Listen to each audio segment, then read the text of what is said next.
let me say this as nicely as I can. The political scene in the U.S. has been a show for years. So that being said, are you really going to pause your decision to continue to move forward, build the life you want to build because of the dipshits in Washington? Right. What's up, guys? Welcome to another episode of the Vacation Rental Revolution podcast. I'm your host, Shawn, and we're here for another segment of Whisky Wednesdays with my main man, Mr. Dave Savulich. What's up, brother? We're going to get going, guys. These are our short, sweet, to-the-point episodes where we go through a couple of trending topics, some things that's going on in our world, and then we answer some questions that you guys have and that you send in. So as a reminder, whatever platform you're watching or listening on, DM us the questions that you have, and we'll make sure that we answer them on an upcoming segment of Whisky Wednesday. Dave always has our topics, our questions, everything ready to go. So let's dive in, brother. Let's dive in. All right. Well, first of all, this morning, brought in a little gift for you. Oh, my favorite gift. One of my favorite gifts I've gotten all the time, just so you know. So everybody knows, we had a custom-made brand, like a cattle brand, of the Vodacy logo. On a nice wrought iron I told these guys I'm going to Yellowstone style it. I'm going to one of these Whisky Wednesdays, maybe we have to film like 6 or 7 episodes in a row, and then I'll brand. I'll just do the Yellowstone style, the chest brand. Maybe we brand you live on the Whisky Wednesday. Hey, let's not get ahead of ourselves or commit to anything. Yeah, we might be branding the wall behind us or something instead. Yeah, we might. Well, maybe we do that. We do a live brand on Whisky Wednesday. I like it. Yeah, I love it. I got the Vodacy cattle brand. It's awesome. Love it. So, question for today.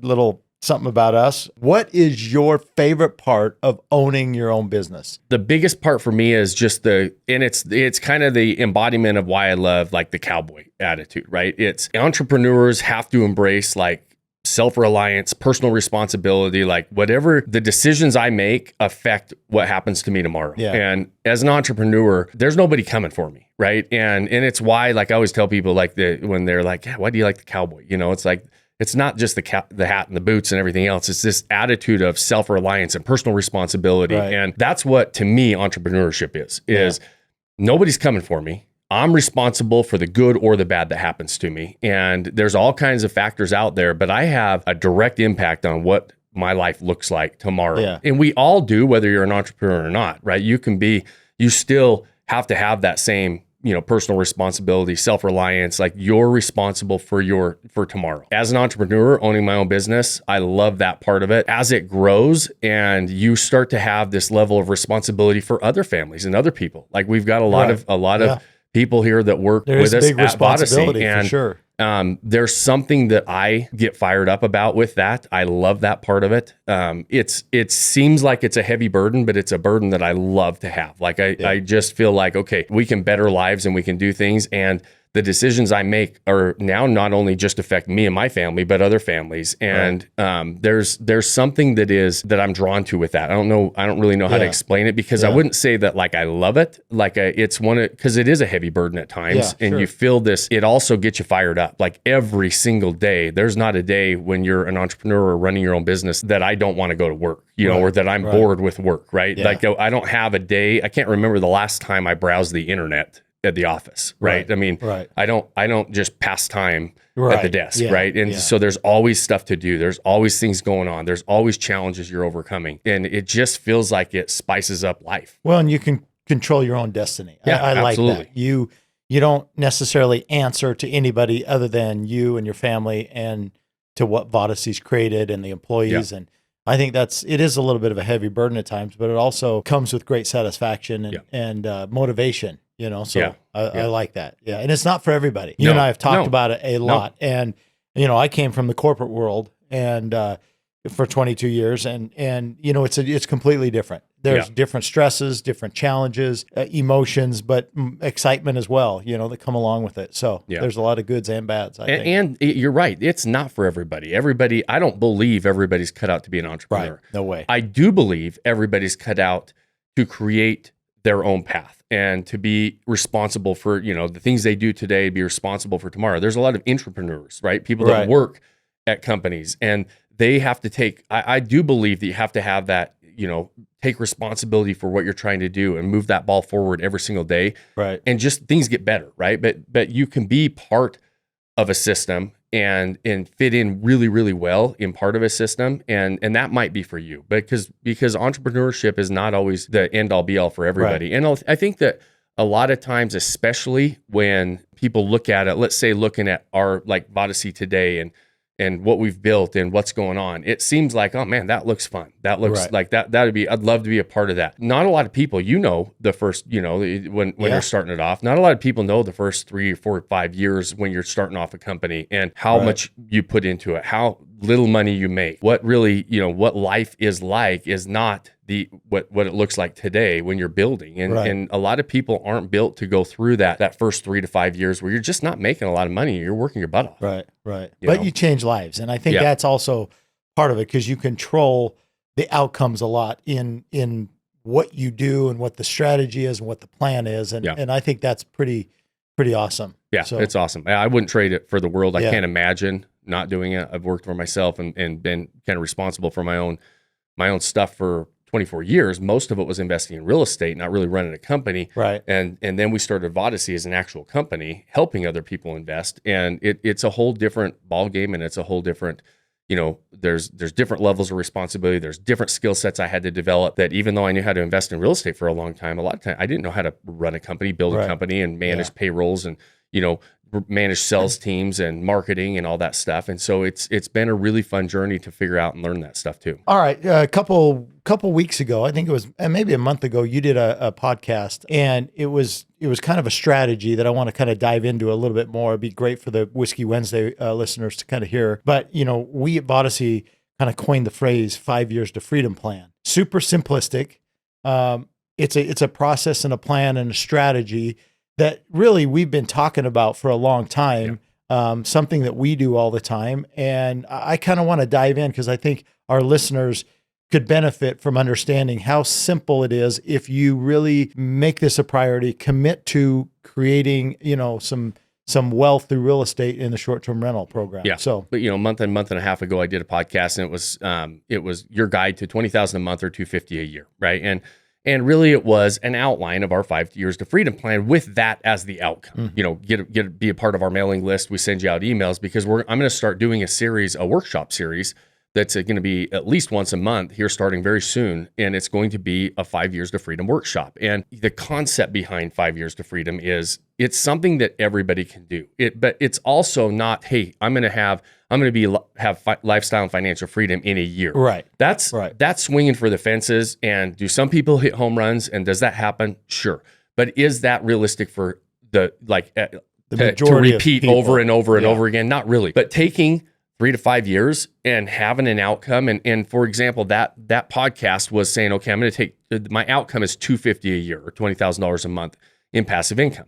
If I'm going to do that in 5 years, how do I reverse engineer year 1, year 2, year 3 to get that outcome? And the point of that was saying, listen, it's not that difficult to go find a property every single year that nets you $50,000. Right. We know how to do that, right? And it's not, that those types of properties are out there.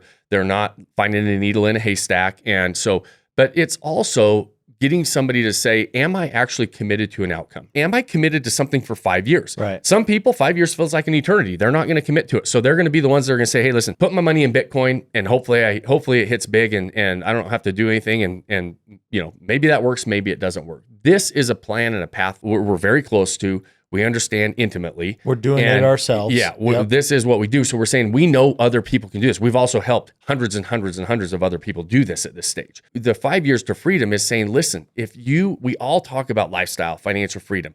We all want a certain amount of passive income. You may not want $250 a year in passive income. You might be making $100,000 a year and say, that's what I need to do. So I just need to find a property that nets me $20,000 every single year and stack those properties for the next 5 years. Right. And then all of a sudden I have options. You may never want to quit your job.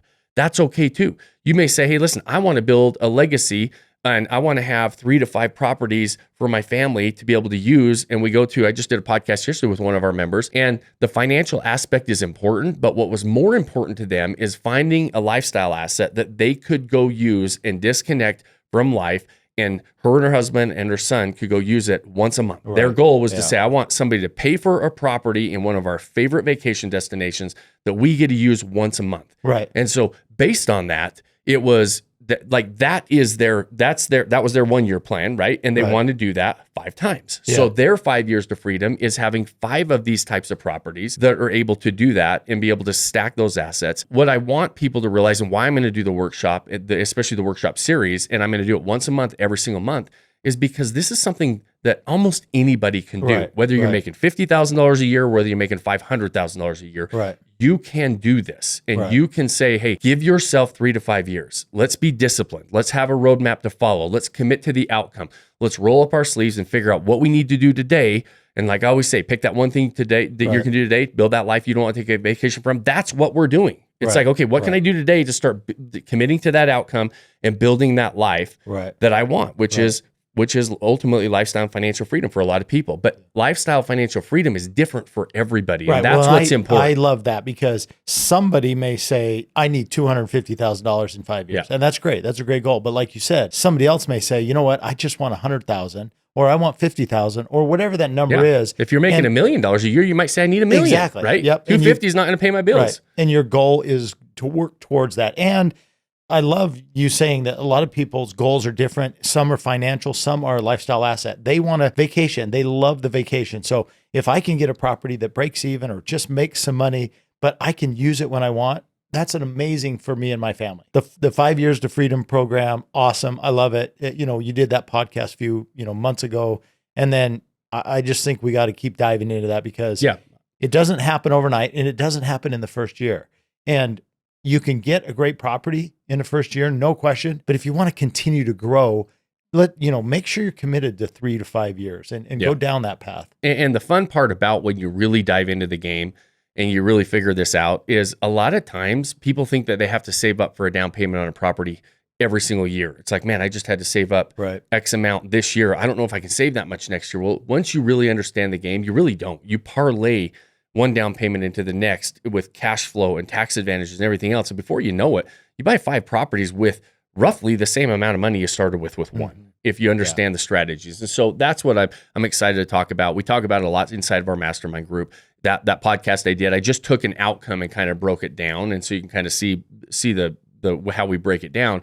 But we really call it our 5 years to freedom plan. And 5 years to freedom, the freedom is different for everyone. Right. Exactly. And that's what's important. Yeah. There is one thing that can make or break your success with short-term rentals, and that's your ability to provide your guests with an amazing night's rest. We're taking all of the guesswork out of selecting the perfect mattress system. Personally, I have these custom mattresses in every one of my short-term rentals. We love them so much that we even got them in our own personal homes here in Utah. So visit VodySleepSystem.com and use the promo code PODCAST. It's all caps at checkout to get 55% off. First question. As artificial intelligence and the AI kind of is the new kind of buzzword, what kind of role do you think that will play in the short-term rental market as we kind of dive into that? I don't think it's going to be super disruptive, to be honest. I mean, AI is out. It's been around for a long time. When it comes to writing descriptions and headlines and figuring out the algorithms, the thing about copy with AI and descriptions and things like that, it can write good copy. The problem with with the copy is the algorithms recognize it as coming off of GPT, and they don't want that either. Yeah. What is it? Chat GPT? Chat. Okay. All right. Good. GPT. PT. I didn't know it was Say that quick 5 times. Chat GPT. But they know, they recognize, the same as when we write ads, right, for our properties. Right. Facebook is like, hey, or Google is like, hey, this was written by AI. Yeah. We know it is. And so you do still have to get involved. It can help with a lot of things. It can help you. It can give you some great ideas. Absolutely. Yes. And being able to use it. We use it all the time, right? Helping us with newsletters. But it does about 80%. Get you about 80% there. And the outputs are only as good as the inputs as well. And so you still have to understand the game you're playing. You still have to understand your target audience. You still have to know what they're coming for to help you set up these great experiences. The algorithms themselves on all the platforms, which ultimately what everybody's trying to figure out is how to boost your performance and your exposure on a lot of these platforms. And there's a lot of software tools that claim they can do that. Maybe they can, but I haven't seen one yet that's that effective. The only thing that I've seen so far as being effective is having a good offer that converts. And what I mean is having a property that people book, and that boosts you in the algorithm, period. Maybe there's going to be more and better AI tools, but the problem is when everybody does it, how are you going to boost every property out there? Right. And so ultimately it's still going to always come down to the fundamentals, I believe, but it can be a really good tool to help you creatively write some newsletters, and, get some, help you with your descriptions and your headlines, but understand that you still have to have the foundational knowledge of what you're really trying to get out of it, because with better inputs, you get better outputs. Yeah. Well, and I think also AI will never replace experience.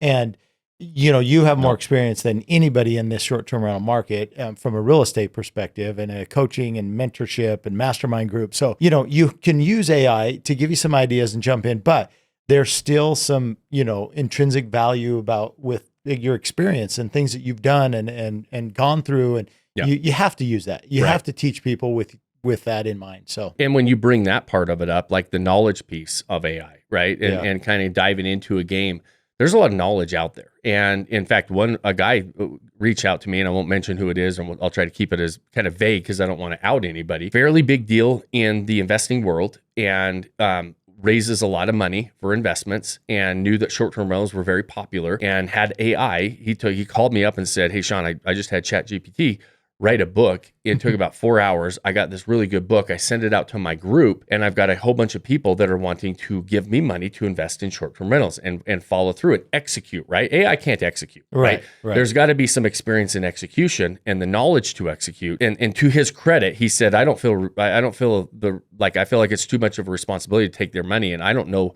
how to execute in this space, right? So he called me and said, can you help me?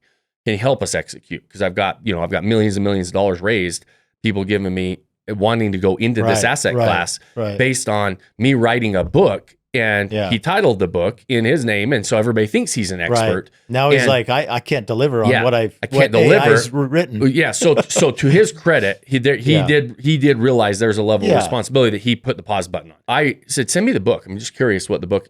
I mean, it was a damn good book. I mean, it was really good. 95% accurate, like good stuff. The knowledge was there, but he didn't have the experience to execute, didn't know how to execute. He knew he was going to run into problems along the way, and how are you going to navigate those issues?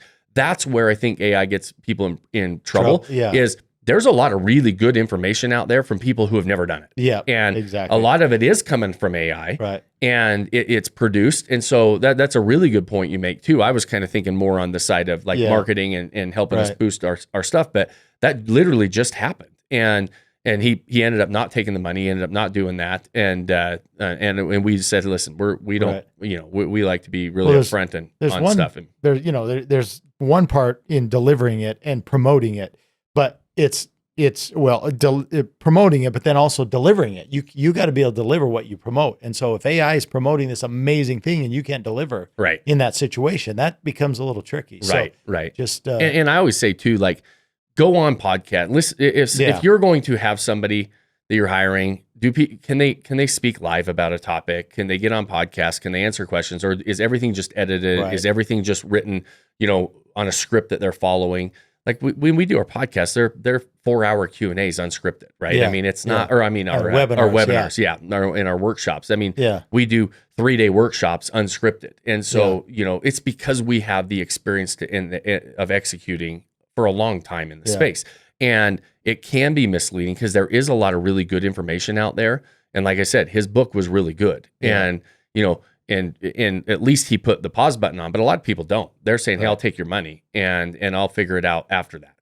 And that's where you have to be really careful. To the webinar example, if anybody ever has a chance to get on one of your webinars, they'll see literally it's a live webinar for 3 hours, and Shawn, answers Q&A for 2 of those hours, and AI can't do that. There's no experience that's going to replace that. I mean, that's amazing. So they'll understand what experience you have and how creative and amazing you are on those webinars. So that's just kind of a plug for the webinar, but they're amazing. And we jump right on it. Sign on to Vodacy.com. We always try to do really good workshops and webinars, and we love doing this stuff, right? And so it's really fun for us to help people walk into this again with their eyes wide open. I say that over and over and over again, because that's really what our goal is here. All right, last question. So we're upon the political scene right now in our country, and an election coming up. So a lot of people ask, okay, it's an election season. How will this affect the short-term rental market? And, do I get in the game? Do I wait? Some people are concerned about that. And so, we've now been through several major, wars and elections and natural disasters and stuff like that. So What's your advice to somebody that asks that question about an election year? Let me say this as nicely as I can. The political scene in the U.S. has been a shit show for years.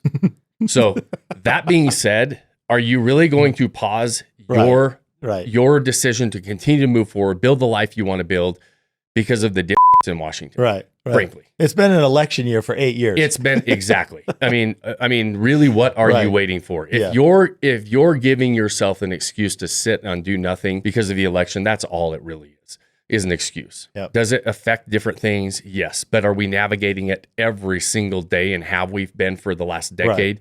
And yes. And so, is it an important election? Yeah, they all are important. Right. And there's a lot of things that are going on, but there's always these outside forces and these outside influences that you're going to have no control over. Right. It doesn't matter who gets elected. Doesn't matter what policies are in place. You have to navigate the landscape that is in front of you, period. Right. And so what are you waiting for? The better landscape? I mean, the grass is never greener. I mean, there's always going to be things you're navigating. There's always going to be challenges. If you're going to sit on the sideline, maybe ask yourself, why am I comfortable sitting on the sideline and giving everybody else the power to tell me to wait to do something? Yeah. And so, again, I think that it's been a circus in Washington for a while, and I don't think it's going to get any better. And so I don't frankly pay a lot of attention to it. I vote. I want certain policies in place. I absolutely would fight for certain things over other things. Like, I think that's important, but regardless, I'm moving forward every day on what I'm trying to do. Exactly. Right. Yeah. I love that. I think that's great advice. Those who are sitting on the sideline, you have to make a decision. Are you going to sit on the sideline, or are you going to get in the game? And there's always going to be an excuse. There's always going to be something out there. And I think that's great advice. So we're going to end. We're going to end on that. That was like drop the mic type advice. I love that. So good episode today. All right, let's wrap it up. Well, guys. We always appreciate you spending your time with us. We know how valuable it is, and it always means a lot that you're here with us, listening and joining us on the show, whether you're watching or listening on your favorite platform, wherever you're at. If you got any value out of this, give us a like, thumbs up. Maybe if you have more than 30 seconds, give us a review. Share the show with somebody you know that might enjoy these types of episodes, talking about all things short-term rentals. And then that final thing that I always ask you as a favor is to go pick that one thing you can do today, start building that life you don't want to take a vacation from. Cheers, my friends. Cheers, brother. Cheers, buddy.